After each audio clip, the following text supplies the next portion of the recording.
Line of control के बासी की हैसियत से मेरे लिए बाइस फख्र है कि फील्ड मार्शल के ओहदे पर जनरल सैयद आसिम मुनीर की तकर्री की पहली अपील 10 मई को मैंने की थी। हुकूमत पाकिस्तान का तहे दिल से शुक्रगुजार हूँ जिन्होंने इस तारीखी फैसले को अमली जामा पहनाया। इन ख्यालात का इजहार पाकिस्तान डेंटल एसोसिएशन आजाद कश्मीर के सदर डॉक्टर अदनान मरगूब ने जनरल सैयद आसिम मुनीर को फील्ड मार्शल के ओहदे पर फाइज किए जाने पर हुकूमत पाकिस्तान का शुक्रिया अदा करते हुए किया। उन्होंने मजीद क्या कहा, आइए सुनते हैं।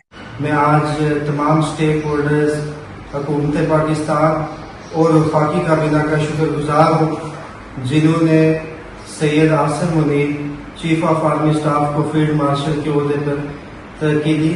मैं अपने लिए एक फ़ख्र का मौका समझता हूँ कि एक कंट्रोल लाइन के रहने वाले एक बासी, एक कश्मीरी की हैसियत से 10 मई को ये तजवीज़ सबसे पहले मैंने ही दी थी, जिसमें फील्ड मार्शल के ओहदे पर जनरल सैयद आसिम मुनीर की तकर्री की हुकूमत पाकिस्तान से अपील की थी। मैं आगे भी उम्मीद करता हूँ कि जिस तरह हमारी अफवाज ने सैयद आसिम मुनीर की क़यादत में दुश्मन को मुंह तोड़ जवाब दिया और भारत को घुटनों पर ला खड़ा किया, आगे भी अगर दुश्मन ने कभी कोई इस तरह की मुहिम जोई की तो हमारी दलेर और बहादुर क़यादत दुश्मन को ऐसा मुंह तोड़ जवाब देगी। पाकिस्तान जिंदाबाद, सैयद आसिम मुनीर जिंदाबाद, अफवाज पाकिस्तान जिंदाबाद।